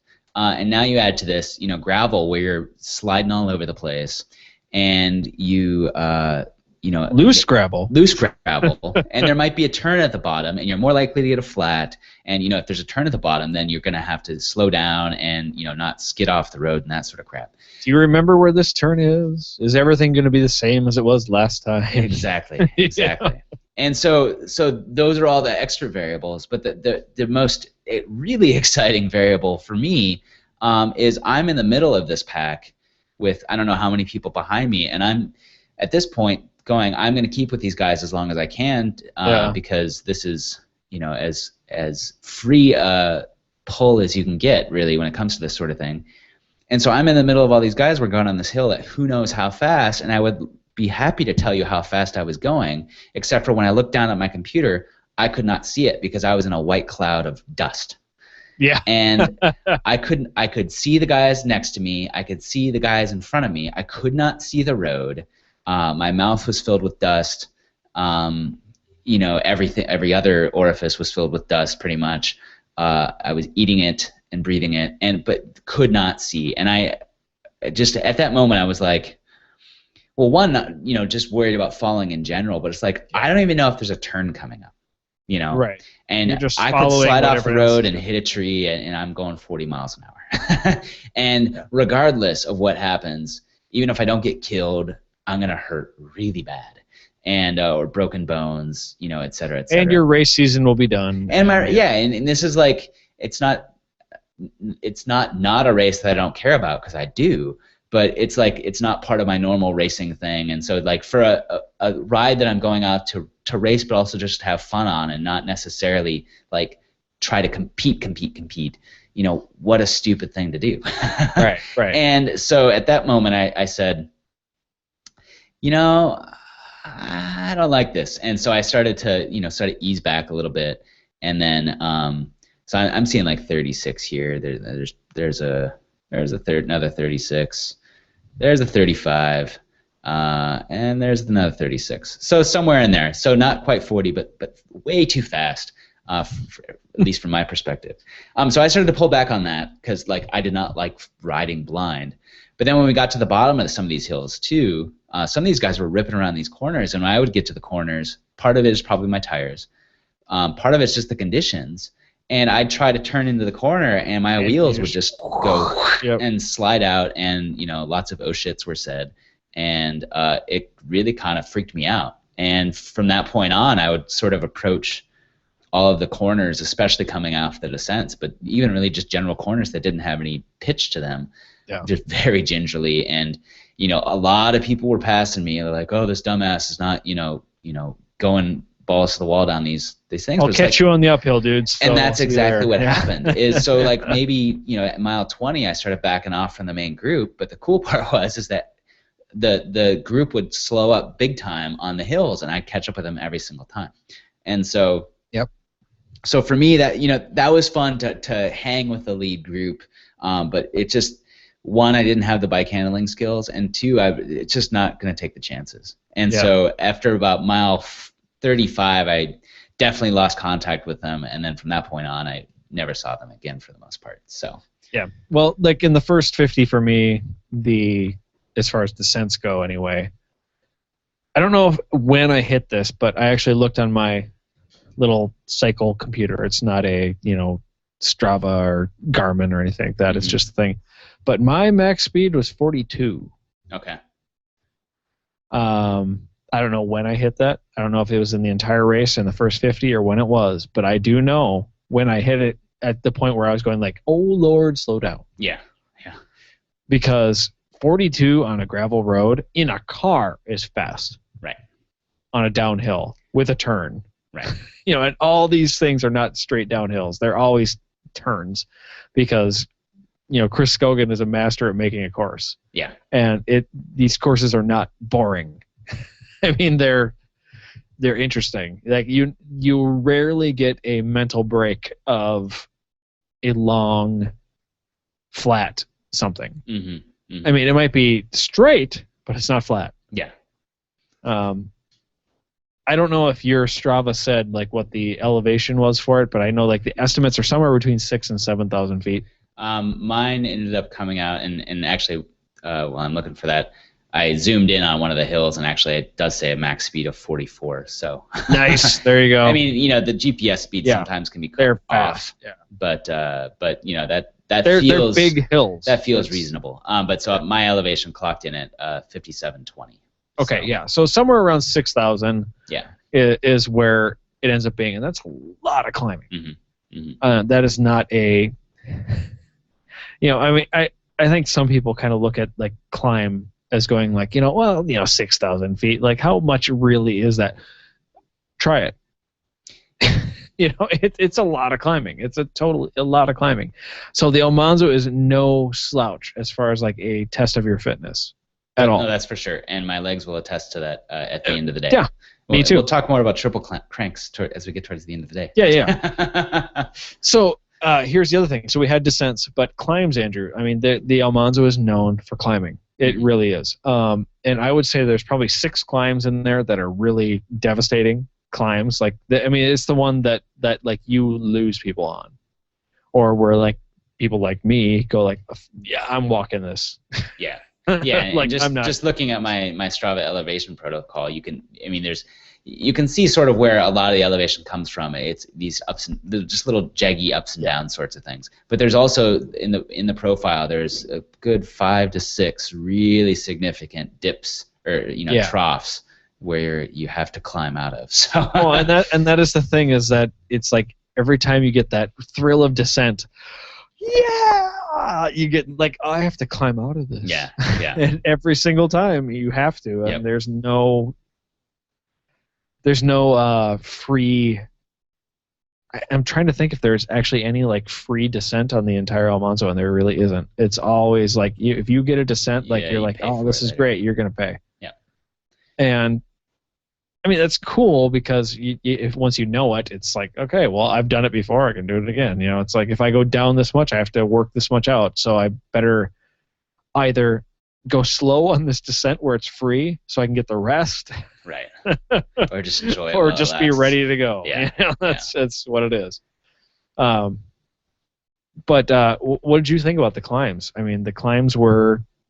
There's like 3 of them or so that people just moan over, but I've only had one climb that I have not been able to climb, but we'll get to that in the second half here. But I thought I'm sort of starting to feel like climbing is one of the things I'm good at, and so and it's one of the things I work at a lot. And so I maybe in some ways actually training for it, and so I mean there were certainly long and steep climbs, and they're not simple little just go up a tiny little hill whoop-de-doo sort of things. Yeah. So there's definitely some serious climbs, but in terms of like, did I think they were mind killing or soul crushing? Not really. Towards the end of the day, maybe they felt a little more mind-killing and soul-crushing, but that's because I'd just already been crushed, Yeah. So given that climb on fresher legs, it wouldn't have been as big a deal, No, I totally agree with that. I totally agree. So in with terms of the actual climbs themselves, though, I actually enjoyed them because they were interesting climbs just because they sort of wrapped around a bluff or something like that. So it wasn't just a simple let's go straight up a bluff. They would sort of wrap their way around, and so they had some turns, and you can kind of work your way up through the turns. Well, and you could also choose how you want to attack the climb. Do you want to take the shortest way, that's the steepest, or do you want to take the longer way, that's the shallowest? There was a lot of interesting ways you could attack each climb. Yeah. And also a lot of the climbs just come out of the blue. where it's like They you don't do, get a yeah. chance to get momentum. It's And like, like okay, that you very have to first just, one, just kind of yeah, like, okay, now it's a big climb. yep, And here this we is go. one of the Now it's ones that climb. wraps around sort of a little bluffy sort of thing. Yeah, So and which is really fun. yeah, I actually like that. I frankly really, if you can enjoy a climb, and it's hard to say that you actually can, but I actually enjoyed them just because I thought they were all fairly interesting climbs, and I can't remember if that was Key or Keeper Road, but yeah, it's one of those. So yeah, so I thought like, I really liked them. I thought they were manageable. Yeah. And they were they were nice. Yeah. Yeah. Or like J Road, which is one of the ones towards the middle. That one comes at a point where you're coming down a hill, and to the left it just keeps going off, and then J Road goes bam, it's like straight up. And it was funny because I've done it before, and so I kind of knew like, oh, I remember that hill, so I would like start going up. There was a guy doing circles at the bottom going, is that the right way? Because he wasn't looking at his cue cards. Uh-huh. And I'm like, yeah, this is it. And there was like 20 other people going down the other way. Because they weren't looking at their cue cards. They were just kind of like, here we go. Mm-hmm. And I'm like, yeah, they'll pay for that. That's another extra mile. Because it's like down, it goes down the hill and down and around. Yeah. I'm like, yeah, you got to check out those cue cards. It's actually important on this race because it's not always really the way you think. Yeah. Well, like, some of these hills here, so like as you said, Keeper, that's 2 miles. I mean, it's 3% grade average, so it's not like it's a. That's the thing is none of these, with the exception of maybe Oriole Road, really aren't all that steep. It's just they're long or longer, and with reasonable amounts. They make you pay. Yeah. Especially with the loose gravel, they especially make you pay. Yeah. But yeah. So I enjoyed the climbs. Yeah, so let's jump ahead. Okay, so now we've done first 50 first impressions. Now we're getting into like you're tired, and you're getting into the real soul-crushing part of the Almanzo. So Andrew, 51 miles to 101 miles. What were your notable experiences? Well, so after I was implementing what I would say actually is maybe a novel technique. And some people like to do a breakaway out the front, and I think I've invented something new, and it's a breakaway out the back of the peloton. So it's a good strategy. You should try it sometime. Easy to do. But so after I got dropped, we hit Preston at about mile 40. What was cool for that is that my bike team had an organized team car basically there waiting for us, and he had loaded up some, I brought some water bottles and some extra food and that sort of stuff. So it was just so cool to roll up. There's my team car with a little banner that says Birchwood Bike Team on it, and he's there with a table set up, and he's like, what do you need? What do you need? What do you need? And, just ready to help me out and get me back on the road. And so it was just cool to get off my bike, grab 2 water bottles, throw them in, say, okay, cool, thanks, and see ya, and then go. Not like this prolonged, get off your bike, walk into the grocery store, buy How's it going, crap. dude? Yeah, that's great. Can I have this and this and this? Like, I don't have change. Yeah, so that was kind of fun. But so for me, the rest of the ride, basically starting at mile 40, it started in this, frenetic group ride, as fast as we can, not group ride, but race, as fast as we can, and now it turned into this solo epic, basically, where I was, for the most part, a good chunk of it by myself. So after mile 40, I was riding on my own for a little while, and then eventually a group of people picked me up. A group of 3 guys passed me, and then another group of 4 came up behind me, and I saw them coming for a while, and I said, when they come up, I'm going to catch on their wheels and ride with these guys for a while, because it's silly for me to, work in the wind, because at this point the wind had really started to pick up to, we started at probably 10 miles an hour. Now we're starting to get into 17 miles an hour. 17, 18, yes. So these guys roll up behind me, and I hop on their wheel, and I think I rode with them for the next 20, 25 miles, basically to Forestville, which is at about mile 60 or something like that, right? Yep. Yeah, so we hung together for quite some time, and I met a guy named Steve from Rochester. He was nice. I didn't really chat too much with the other guys, except for at the very end. I talked to one at the end of the race. But it's this happened to me too. The last time, my last gravel race was Gravel State Champs, where I was on my own, and some dudes come up behind me, and I hop on their wheel, and we spend the next, however long, and in case of Gravel Champs is basically the entire race, working together in the wind and doing pulls, taking turns, and, mostly silent. But every once in a while we'll chat and comment on something that we see or whatever. And but it's kind of fun because it's sort of it's fun to ride by yourself in these sorts of things, but when you're in the wind, it's not so much fun. So it's not, and that's how I spent the entire ride. I rarely got on someone's wheel, and if I did, it was for like maybe 5 minutes. Yeah. Because either they were going too fast for me, and I just couldn't keep up with them, or they were behind me, and I was pulling them. Sure. Which is like, why not? I guess I don't care. You just gotta wave them to get in front of you and make them do a little work. I've never been into that. Someday most of the time learn. because most of the time I'm just too focused on what I'm doing, so I don't even know they're back there until like they're passing me, and then I'm like, oh, you were there the whole time? Seriously? Dude, I was like sitting here humming Master of Puppets in my head all day, so I don't know what you were doing. That's Metallica for all you people who don't know. But yeah, I mean, my entire ride, I probably said 10 words to anyone the entire ride. Total for the entire time. It was like, someone would come by and it's like, we do this for fun, and I go, yeah, that's one. This is a lot better than a day in the office. Sure, 2. Like something like that's I'm used to like riding generally silent and alone and just kind of doing that thing. Would I have jumped on someone's wheel if I could? Yeah. Did I whenever I had the opportunity? Yeah. Like I was totally like, hey, you're passing me? Great. Mm-hmm. I'm right behind you. But a lot of times when that was happening, it was where there would be like there's an obvious line where it's the best gravel. Like this is where you ride right now, and we're getting a crosswind, so I didn't get a whole lot of advantage. Right.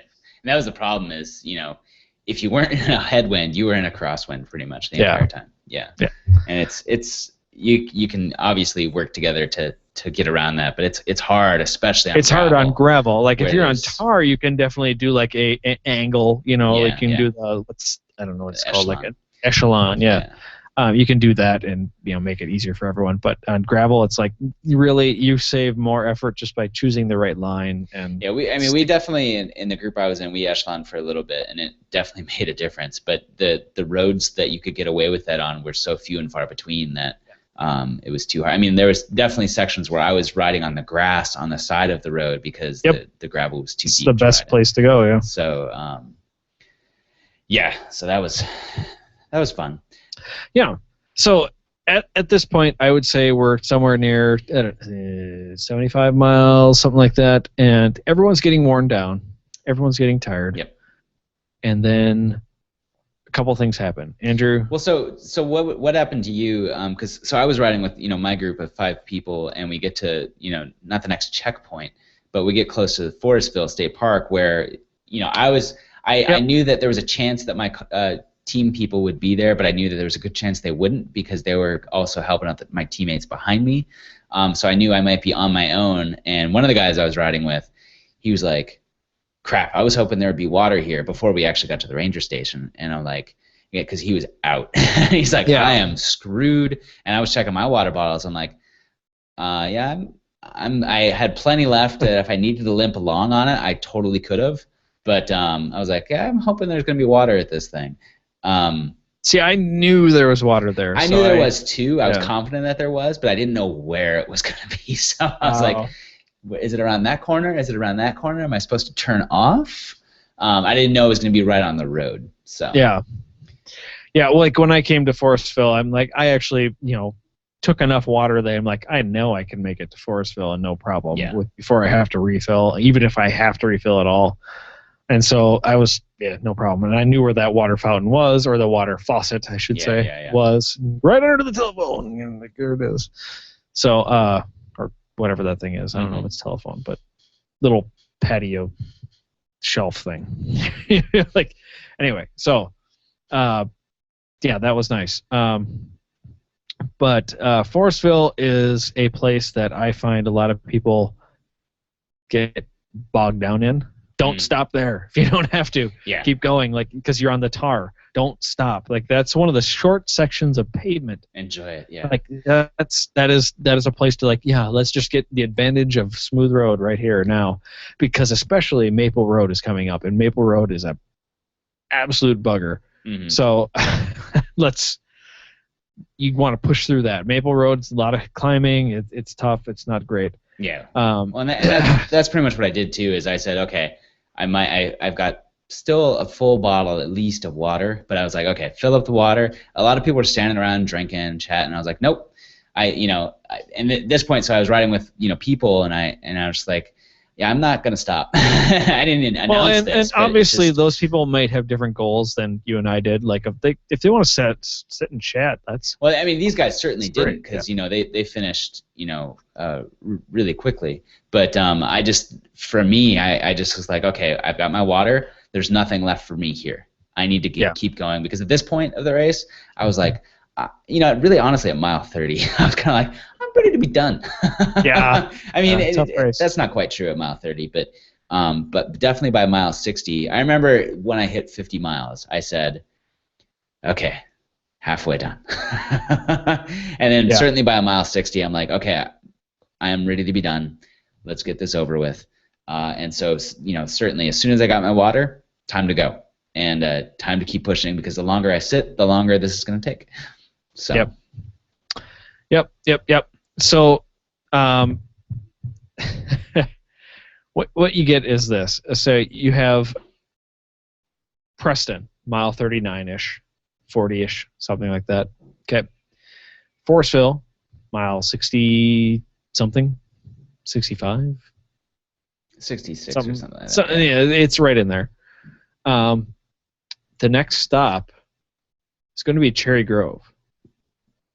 Now, I can't remember, honestly, which came first, the water crossing or Cherry Grove. I'm pretty sure it was Cherry Grove. Yeah, it was Cherry Grove for sure. Okay. Yep. So Cherry Grove is this little township. It's, what is it, like a church and a house? It's more like a city, like a town center. It's it's really odd. So what it is, though, is that Banjo Brothers, the guys who make those awesome bags, they, for the last 2 years at least, I don't know if they've done it before that, though, they set up a couple tents, and they are the oasis. Absolutely. In the exact spot where you want it. Mm-hmm. You're at nearly the end of the race. You're totally demoralized from wind, loose gravel. You're just tired. Probably getting close the to amazing thing is that in 2013 there was actually a group of people high-fiving people as they came through in like a line. And it was like, wow, I feel like I'm in Fame or something. It's great. But it's the same thing. You roll up, and what does Banjo Brothers have for you? Calories in whatever way you want them. You want cookies? We got cookies. You want peanuts? We got peanuts. You want beer? We got beer. You want Coke? We got Coke. Like whatever you want, it's here. Mm-hmm. And this is the amazing thing, okay? It's free. It's like totally honoring like the Almanzo spirit, like in this really weird way. But it just goes to show, like Banjo Brothers, dude. Nothing but love for Banjo Brothers. That's all I gotta say. Not only because their products are great, and I have many of their products, and I can say nothing but good things about them, but just the fact that those are cool dudes. Yeah. And the guys who run it, the guys who work there, wow. That's all I really got to say. Who wants to? And here's the other thing. So they had the cookies, the beer, which saved both Andrew and I. Mm-hmm. There was also an Elvis impersonator there this year, singing the best of Elvis, crushing gravel in the style of Elvis. It was fantastic. Well, and the funny thing is that it makes you laugh at mile 80, and that's amazing. It does, and also it was one of those things that I probably said something like "Sweet Baby Jesus" when I saw that thing coming up, and because I was hurting, and food was not tasting good to me, and I was earlier than this I was starting to get hungry, and I knew that that was a bad sign, and that I needed to start eating as fast as I could. But none of the food that I had was satisfactory, and I like pulled out a bar and it said like protein bar. I'm like, no. I put that away, and I grabbed a different one that was some like fruit and nut combination, like a Lara bar or something. I said fine, and I just like took a bite. And I'm like, oh, this is horrible. But I just crammed it in and chewed and swallowed and threw a few shot blocks into the mix as well, because I knew that I needed to push through and get whatever into me that I could, because bad things were going to start happening if I didn't. And but so when I saw this, I was so tired of my food. My legs were kind of hurting. Just my spirits were low. And you roll up and there's this Elvis thing there, and I just like didn't even react to it. It was, You're like, what? Borderline surreal, but like it wasn't so surreal that I'm just like, what's going on? But it was just like, I'm tripping. There's an Elvis impersonator. Okay. And the longer I stood there, I was like, this is pretty funny. It's a bike race, I guess. But yeah, but so I was super happy to see this, because I knew it was going to happen, or I'd heard about it. But I expected it to happen sort of like, mile 90 or something, not where it did. And they so put it where you really need it. Yeah, I had no expectations of it, and so when I saw it, I was like, yes! And the one thing I had learned from our experience in the Inspiration 100 is that despite my best, judgment at the time, I took a beer in the Inspiration 100 thinking, what? I don't care. I'm hot. It's cold. I want it. I don't care how it's going to make me feel.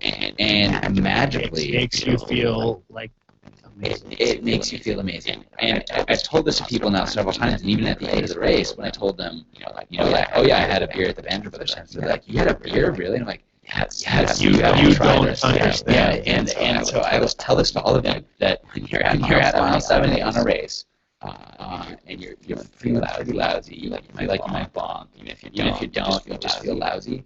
Have a beer. Have one beer. Just one beer.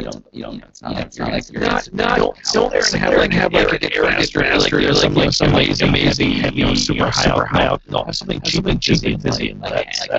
Yeah. Seriously, I cannot sing. This is strange, but I really cannot stop singing hams, because two times now completely saved me when I was starting to feel pretty low. Yep. And I also had a can of Coke and a banana, and those things definitely helped too. But both times, the hams, actually the flavor of beer. But it's the flavor of beer, but I mean, it's liquid. It's got a little bit of alcohol, sort of numb the pain. And it's got carbs. It's cool. It's fizzy. It's got carbs. It's great. But so you pop those in. For one on a race. For one, it's great. Yeah, just one. We're not talking about having drinks with your pals. It's just like just have one. Try it. You might find it's magical. So that quite literally saved my ass.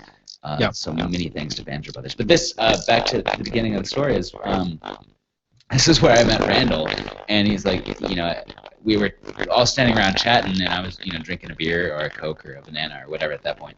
And, we were chatting, and he asked what my name was, and I was like, Amanda. He's like, oh, I listen to your podcast. So still the coolest and the weirdest thing that's happened to me with respect to the podcast ever.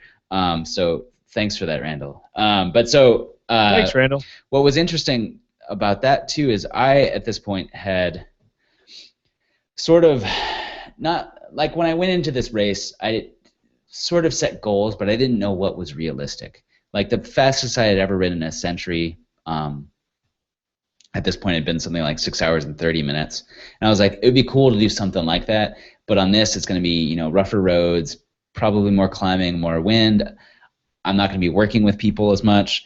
I don't know what's possible. So I didn't have, I set goals of saying I would love to do sub 7 because I figured that was reasonable. But I was like, maybe I could do sub 6. I don't know. I don't even know what's possible. So I, had those goals kind of coming into the race, but they were just sort of like aspirations, not really, like real goals.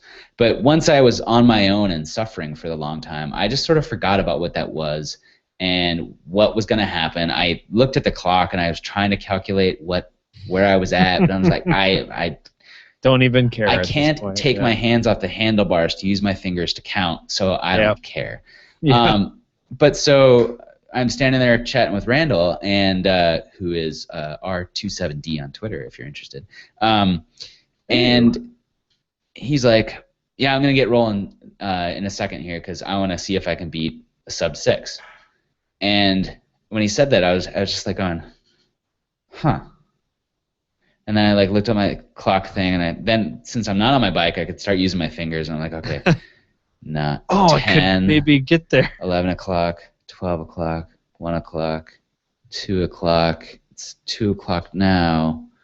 Got 20 miles. 3. Whoa. I could actually do this. And so I finished my banana, go pee real quick, and Randall's already gotten on his bike, and I start to hop on my bike, and he turns around and sees me coming, and so he waves me, you know, come up with them, and so I do, and you know, so the beer and the Coke and the banana certainly helped, but this new knowledge of, holy shit, I can actually accomplish something that I, you know, had long sort of forgotten about, but also not just accomplish, you know, well, I mean, not just, but not only would I be doing, you know, an awesome time on the Almanzo, but this would be the best time I've ever ridden a Century in period. So I was like, dude, let's go. Yeah. And so at that point, you know, with new fuel, I was also had, you know, new motivations, and so now I was just like, boom, let's go. And also, I wanted to be done with this stupid ride, and so Randall and I and I think one other guy, but only for briefly, rode together for a while, and we shared, you know, turns riding in the wind, and then we come to the water crossing at mile 80, and Randall takes off like a champ or a maniac or something, and rides his bike through the water crossing and gets almost all the way across, and then just starts to almost kind of endo a little bit, and so he has to bail. But it was a good effort. And but when I looked at that and I said, well, he's got wider tires than I do, and secondly, I don't want to spend, or I want to spend as much time in this water as I possibly can. So I just like gingerly throw my bike over my shoulder and just put my feet in and just enjoy. I mean, I don't stand in there for long, but I just enjoyed every second of the ice cold water on my swollen and tired feet. I did the exact same thing. It was amazing. Oh, it felt so good. Yep. I put the bike over my shoulder, walked through it, not slowly, but, you know, purposefully. Purposely, yeah, exactly. And I walked through for 2 reasons. One, just to get the cooling sensation of water on my feet and in my shoes to like just slow all the swelling and like just bring it all down. It felt so good. The other thing is just to keep the water from touching all the dust on my bike and turning it into mud. Exactly. So, exactly. That was the other reason. Exactly. Because my bike was a dusty machine at this point. Right. Yeah, it took a lot of washing on Sunday to get it all off. Oh, see, I just took mine to work today and left it out in the rain, and it's sparkly clean now. So nice. So that's nice. Okay, well, I actually had to wash mine. But anyway. But that was fun. And so, you know, my shoes are probably filled with like fecal coliform bacteria, and I mean, it's the proper Oregon Trail experience. You know, you do a water crossing, someone gets cholera, you know, that sort of thing. Well, that's why you should cock the wagon every time. Exactly. But, exactly. The risk is worth the reward. But, so, like, my water crossing was just like yours. My Banjo Brothers experience was nearly as spiritual as yours, not quite. So I pulled up. Now, the year before that, Banjo Brothers had been there doing their awesome stuff, and there was a guy there last year who I actually know now as Tom, and he is actually down here in my area, rides with us occasionally in my local group. Oh, cool. And he was out there with a cowbell last year, just like ringing it, going, "Cold beer! Bring out your dead!" Yeah, it was great. Love that guy. But last year I decided, you know, I'm doing really well. I can't stop. And so I just rode right through it. Oh, big mistake. I did well still, but this year I went through and I'm like, I'm gonna stop, and I stopped, and I had a beer, put it in my back pocket.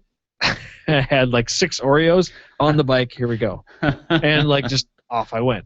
And the thing is, those 6 Oreos were amazing, and the beer was also amazing, and it helped me so much. But I have a different riding style than you do. My riding style is like I'm going to go at the speed I can do, and I just don't stop. I just go for a long. That's what I do too, though. Honestly, I mean, I guess that's what I do. But the thing is, I don't stop. I actually literally stop, grab on the bike, go. I don't stand around and like chat and like, hey, my name is Randall. I don't have time to talk to you. My standing around and chatting was, we were there for all of like 5 minutes tops. But enough to pee. This is the thing. That's the only way that I can take 5 minutes. It's like I just have to just keep going because if I stop, But so getting towards the end of the race here, I mean, we've elaborated much on the conditions.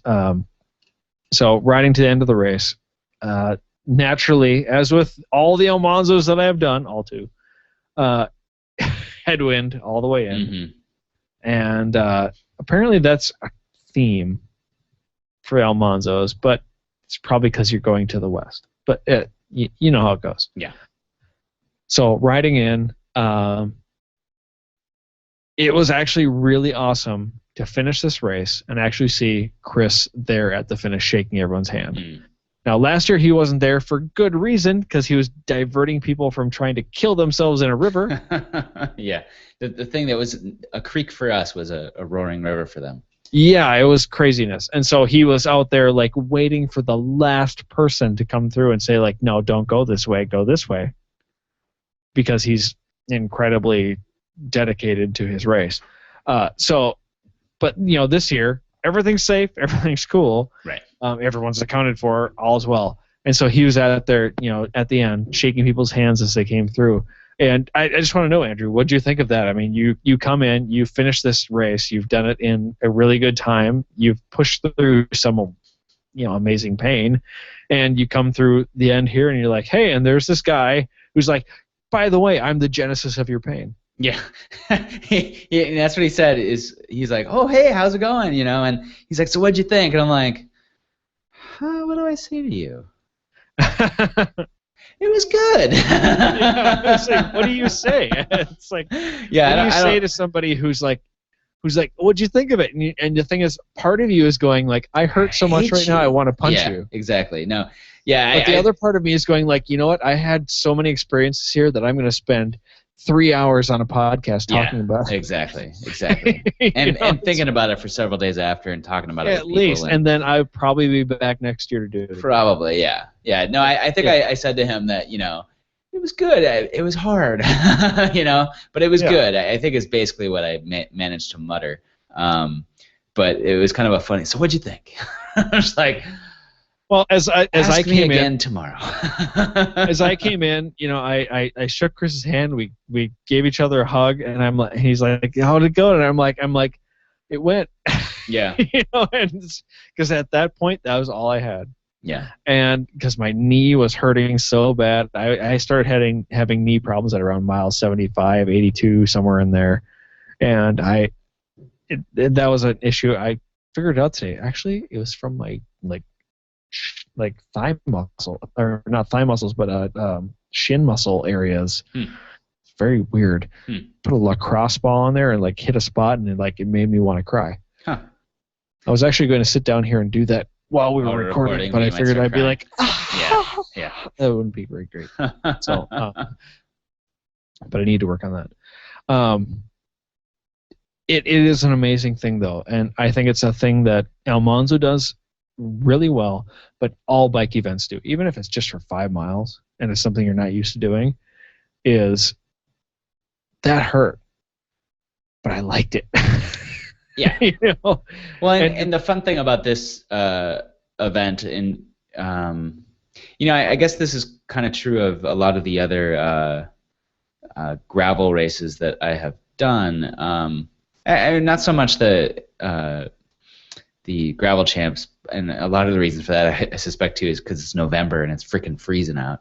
But like Inspiration 100 is very similar to this, and the reason they're different from road races mainly is largely because in a road race you're just one wave of many that are going, because there's a lot of different grades of people that are going. So it's not like there's much room for a party at the end. but it is one of the cool parts about things like the inspiration and especially the Almanzo just being the scale that it's at.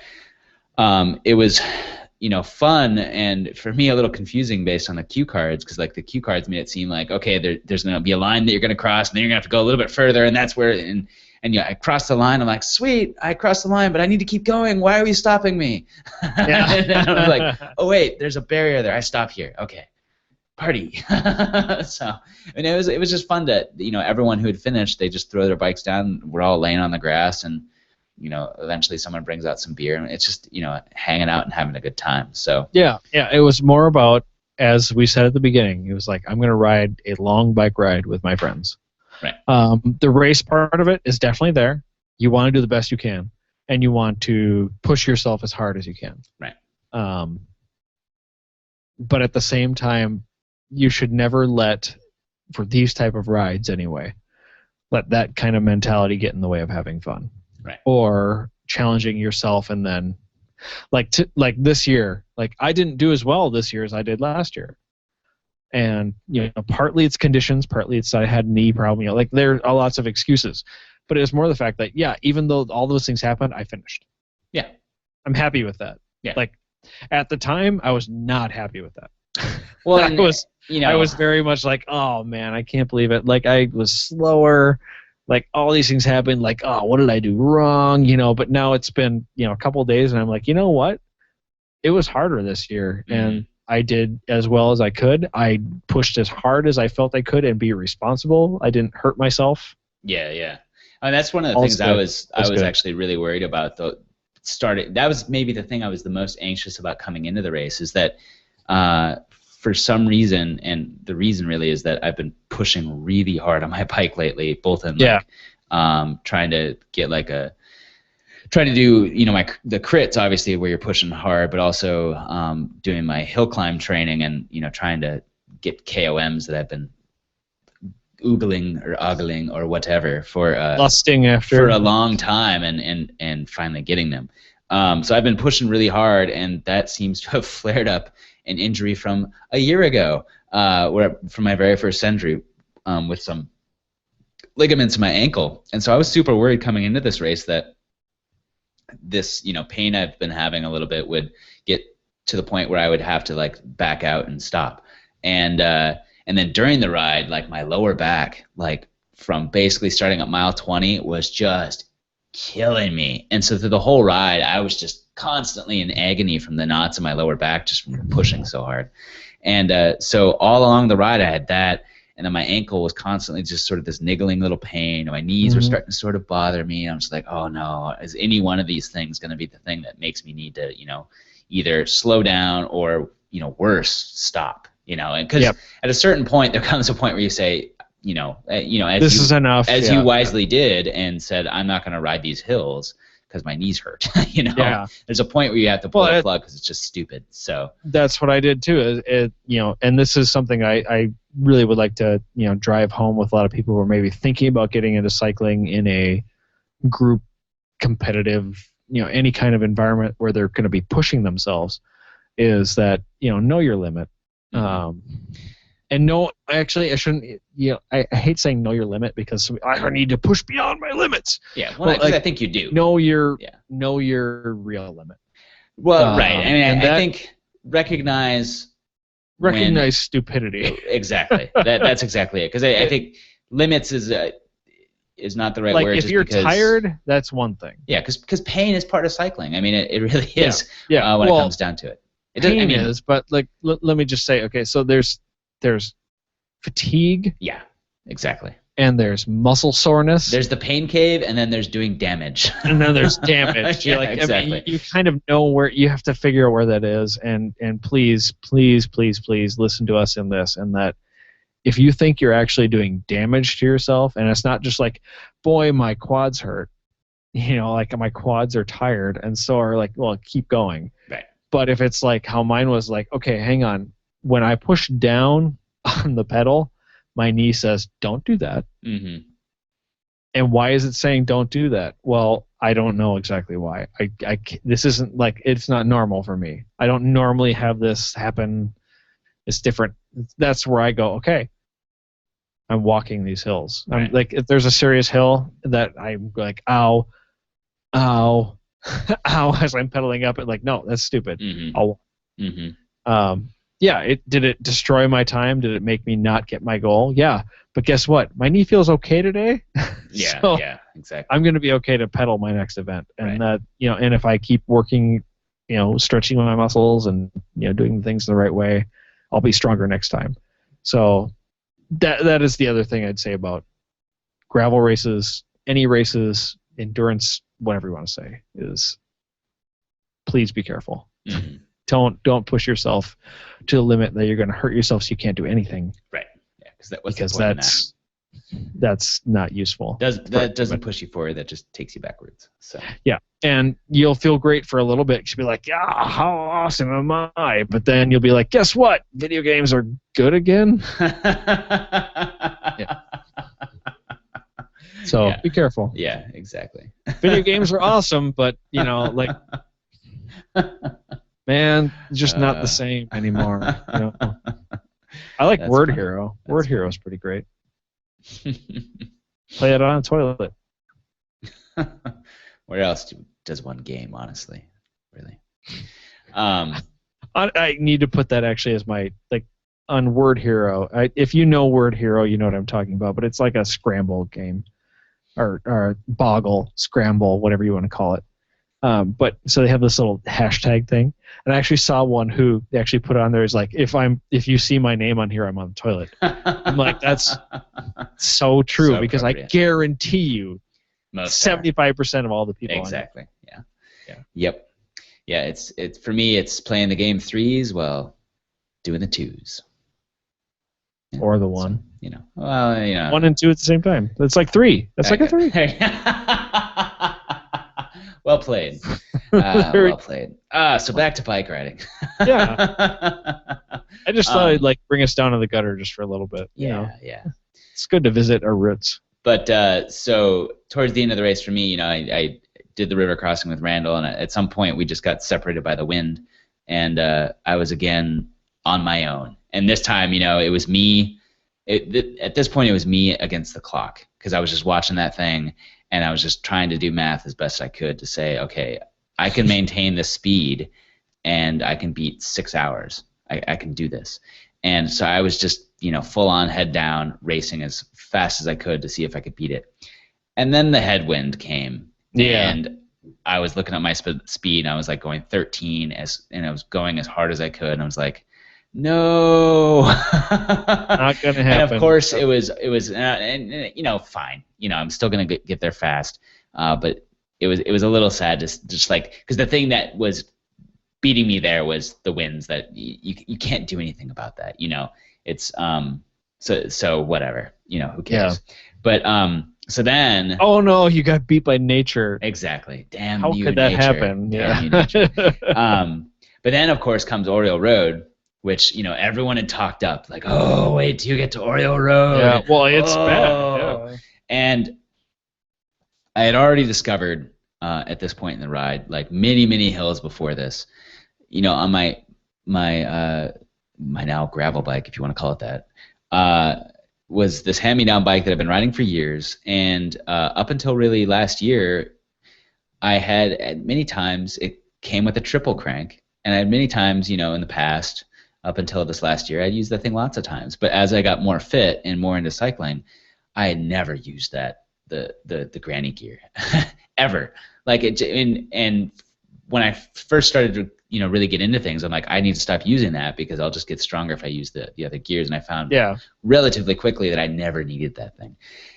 And I was always like, it's just such a shame that I have that thing wasted, just sitting there. Extra weight. Why can't I have double and better gear ratios than I have on this bike, because it's a weird gear ratio setup and blah blah blah. But by mile 70, good God, I was so happy to have a triple. Yeah. And I was watching people who I had been riding with that had passed me, but now I was starting to catch up to them, from post Forestville and all that sort of stuff. I was catching up with them, and I was just watching them on their doubles. and they're just like in agony, and they're just rocking they're back just, and forth. yeah, And they're giving everything they got. And I was too, but I was able to spin comfortably with this thing. And I was so happy to have it. And it's staying on there, and until I get a new bike, in the distant future for these sorts of events, like a cross bike, one that's light and that sort of stuff, I'm going to enjoy that triple, because when I came to Oriole Road, at this point, my legs are still able to put out. You're mile 91 in, and you're tired. I'm still able to put out the power when it comes to the flats to a certain extent, but when it's just the muscling up these hills, or rather, I'm still able to maintain good speeds, like 20 miles an hour on a flat when there's no wind in my face. But when it comes to the hills, my legs are just jello. And so when I get to Oriole Road, I'm like, okay, pop it in the triple, let's go. And then I get up there, and it's all fresh, deep gravel. And it's like, why would you do this to me? Who has done this, and where do you live? Let me find you. I will ride my bike to you now and hurt you. But so my one mission really for that hill was to ride up it, because you had sort of like basically set a challenge. You were just like, oh, Andrew, we'll see if you ride up it. And I was like, I will ride up this. No, I had that challenge for myself. Yeah, I know. I think everyone does. And I came around it, and I went, nope. Yeah. Because my knee was hurting, and it was already just like, I was so beat up, and then I saw the gravel conditions. I'm like, screw that. Nope. Yeah. I got up about, like, I don't know, maybe 100 meters, and we're like, nah, that's not. Yeah. So I was going up it, and I was trying to find lines, and there weren't really any very good ones. And I thought I saw a better one, and so I traversed across the road. And when I did that, I just like sunk down, and it sort of spun me to the point where I was at a standstill. And I was like, oh shit, I'm gonna fall. But I was like, no, I will not unclip. I will not touch my foot on this road. And so I just fought the bike. I basically actually track standed on the hill for a little bit while I sort of, bunny hopped your way up. I kind of hopped my wheel back into the direction I wanted to go, and then managed to spin up again and did not have to unclip it. I was like, no, I must ride up this hill, and I did get up it, but that gravel made it really hard. Otherwise, yeah, it's a steep hill for sure, and it's long, but with reasonable gravel conditions, it would still be a hard climb. But that made it just kind of miserable. The worst thing about Oriole Road is that you go up this very steep hill on a straight right turn where you don't get any momentum to go up it. It's just you have to muscle your way up this thing. Yeah. You get to the top, and then it's a false top. It's a plateau, and then you're like, oh, there's more. Yep. And then it's not as steep, but it's there's more. Yep. And then you get to the top of that. Sizable climb a little bit after that. Yeah, and then you get to the top of that, and you're like, yay, that's the worst climb of the thing. Whee! And then you go down this awesome descent. Whee! And then you come out. Oh, another one. Yeah. It's not as bad, but it's close though, because Oriole Road, equally long. It says 0.5 miles, 10% grade, and then you get to the County 38 climb, and that's 0.4 miles, 8% grade. So it's similar. Really, honestly, at that point, after 100 miles, it's just as bad. Yeah. It's a bad section of road. Yeah. So happy to have the triple. And anyone says, oh, well, you're riding a triple. I'm like, yes, I am. See ya. Yes, I am, because I understand how gears work. Yeah, exactly. It's called mechanical advantage. The Egyptians knew about it.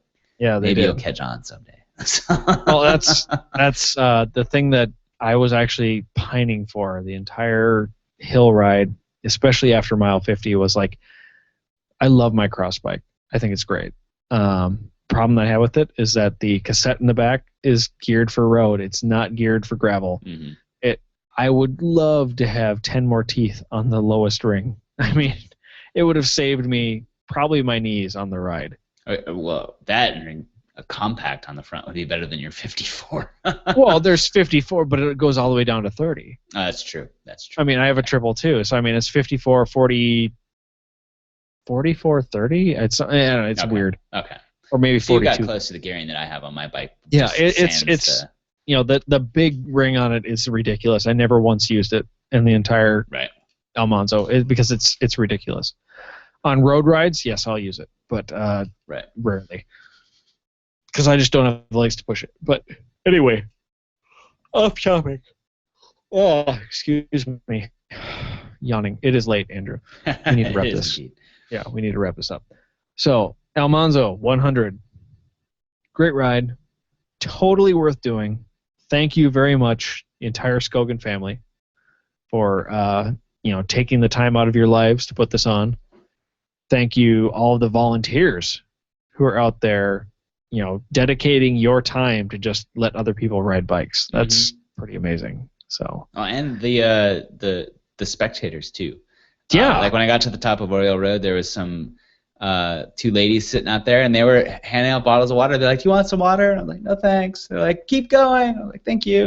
And there was just some dude sitting on his truck. He's like, "Come on, man!" And like, not a guy I would ever, just looking at him, book cover sort of thing, like expect that he would cheer on a cyclist. But he's like, "Come on, man, 10 more miles." And it's like, yeah, well, that's I saw the same guy there. He's like, "That's the line to take. Take that line.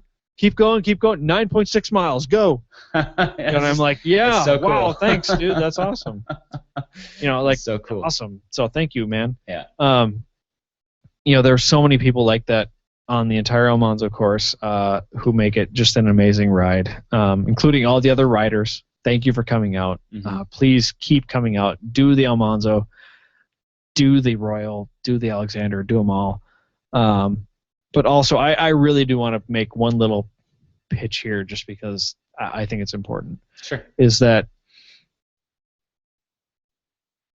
the gravel race scene in the Midwest has really been taking off in like the last 5-6 years, and it's really been like becoming a thing. And I think that it's important for all of us who actually ride these events to put in a little bit of our own, even though it's a free event, throw a little bit of cash towards the people that are taking time out of their lives to put it on. Right. Not necessarily because you need to pay to race. I don't think that's. Yeah, sometimes that makes sense. Sometimes it's not. But I don't want to make it about that. I want to make it about like thanking the people that are saying like, hey, guess what? I took my vacation time from my job, this year, to put on this race because I like bike racing and I like all you people and I want you guys to have fun and I have fun doing this. And that's great. But it'd be really awesome if we all, hey, what would you pay for a professional race? Would you pay $20? Right. Probably. You'd probably pay 10 times that, honestly. But if you'd pay $20, hey, send $20 to that race director of the race that you did. Right. Because or throw it in their donation bucket when you're doing the race. Whatever it takes. Just because that is the kind of thing that makes sure we can do that race next year. Yeah, exactly. It's a free race. Honestly, you don't have to give anything. And most of these race directors, I know for a fact, would much rather have you racing than your money. But at the same time, I want to keep racing. I want to do these things for a long time. I would love to do these things with my nephew when he grows up to be able to do them. And the only way we can make that happen is by making these things sustainable. And the only way we can make these things sustainable is in an NPR kind of way where members make it happen. This is the membership drive portion of this. It honestly is, and I think there's a lot of strength to it because the cycling community is incredibly close-knit. There's a lot of people who, we all talk to each other. We all have the same, passions and things that we like to talk about and, get involved with. And if gravel cycling goes away, what's going to take its place? I have no idea. I don't know if there anything really could be. I mean, free races are kind of they're a novelty in biking. So let's not lose it, people. Let's just, throw in a couple of bucks where you can. If you can't, I totally understand it. But if you can, make the effort. Right. So I agree. There, that was my soapbox speech for the night. There we go. Very good. Yeah. So, Andrew, if people want to get on their soapbox and talk to us about things that they think are very important, how would they do so? They would do so by sending us emails to supernumber1cast@gmail.com. And if you want something that's shorter than an email, you can get a hold of us on Twitter. The show page is supernumber1. I am the nth Andrew, and Kevin is the 4tree. And that's how you do it. Please do get a hold of us in any one of those formats. And if you really do want to get a hold of us in a way that's incredibly impactful, not only to us, but also to everyone else, go to iTunes. Leave us a review. Yeah. We'd very much enjoy it. We'd like to hear what you say, and all your suggestions are definitely taken with what's the word? Grains of salt. No, I was actually going to say sincerity, because when we get constructive criticism, I don't think there's been any single one time, Andrew, where you've been like, you know what, that person is an absolute jerk.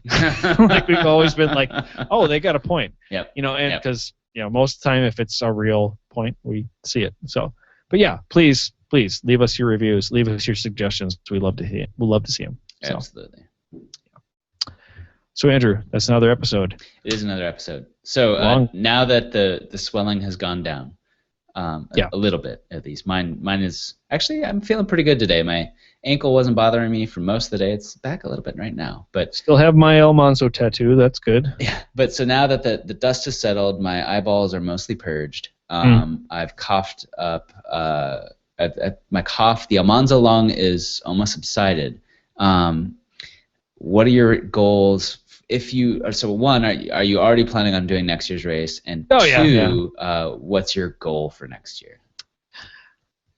Yes, I will be doing the Almanzo next year. Even though at the end of this year, I'm like, I don't know if I'll do this again. But yeah, it always changes 2 days afterwards or whatever. Like, yeah, I'll totally do it again. Yeah. And I'll be coming back with the goal of trying to do what I didn't do this year. I'm trying to beat sub 7.5. I'm going to make some gear changes. I'm going to change some stuff on my bike around, different cassette, different gear ratios, because it just didn't work for me on this one. I just burned my knees out too early. That sort of thing, because for the first 60% of the ride, I was doing really well. Yeah. And then all of a sudden it just, because of that knee injury, and part of it was wind, part of it was gravel, part of it was gears, but hey, let's take the advantage where we can get them. Gears is easiest. So, I don't know. How about you, Andrew? Do you think you will do it again, or do you think you'll be like, hey, you know what? I've done it once. No, I definitely enjoyed it. But I will wait to see next year. I suspect that I probably will, unless there's some big race thing that I don't know about that's out of state or something like that for road racing. So if there's something like that I'm involved with, then and it ends up being a good idea or whatever, then I'll do that. But otherwise, there typically isn't anything in Minnesota, so I probably will do Almanzo. And in terms of goals, the big one is I want to break 6 hours. So I was very close this time. That is a goal. But I will break 6 hours next time. So, and one of the things that will allow me to do that is I carried a lot of stuff with me. That's the frustrating thing is, you carry a lot of stuff for emergencies, and oftentimes you usually don't need it. And so that's a little bit frustrating. But one of the things that is reasonable to change is the way I pack food and the way I carry it. And so I've got some ideas about how I'm going to mix that up for my, more, the centuries that I do on my racing bike, I don't really need to carry anything because it's gas station kind of stuff. But when I'm doing the more like riding out to New London, Spicer area, the 130-mile self-supported, if I'm out in the wilderness by myself, I will not have a ride if I need one. I need to, be prepared sort of stuff. The thing I want to work out for that kind of stuff is my eating and the foods that I bring with it. So it's easier to eat more regularly, a little more palatable, a little more mixed up, and not in a saddlebag, not in a jersey, not in a frame pack. I think I want to modify the frame pack and go towards something that more like you have, the little stem bag or whatever that is. Yeah. Put some food in there that's bite-sized kind of stuff that's mixed up so I can reach in there and just eat constantly. So it's not this, oh, shoot, I need to cram stuff in my face. So those are my goals, yeah. Nice. And I think, the food thing's obviously achievable, and I think the sub 6 is achievable too. So these are my goals. Awesome. I like it. And I think that we have an episode coming up sometime soon about goals and limits and how to push them. I think so. And I think in the near future we should also talk about, we'll go back to things like food, because I think, I haven't thought about it too much lately because, as I said, most of my stuff includes a gas station stop at mile 50, and so you don't really need to do much else. That's true. But when it comes to the riding nonstop for 100 miles, you need to think a lot more about food, and it's a challenge. And I even after a year of doing these things once a month, I still haven't quite cracked the code. And It's always difficult. It always is. and it changes. But we'll talk about that in the future too. So Very thank nice. you yet again for joining us. We're at about 2 hours in now-ish, something like that. We'll see. But yeah, thanks for sticking with us. And we hope if you guys raced the Almanzo, you guys had as good an experience as we did. And maybe we'll see you out there next time. And maybe we'll see you on the roads and such. So yeah, let us know if you want to ride in Minnesota. Yes. And we will see you guys next time. Thanks. Yep. Take it easy, guys. Bye.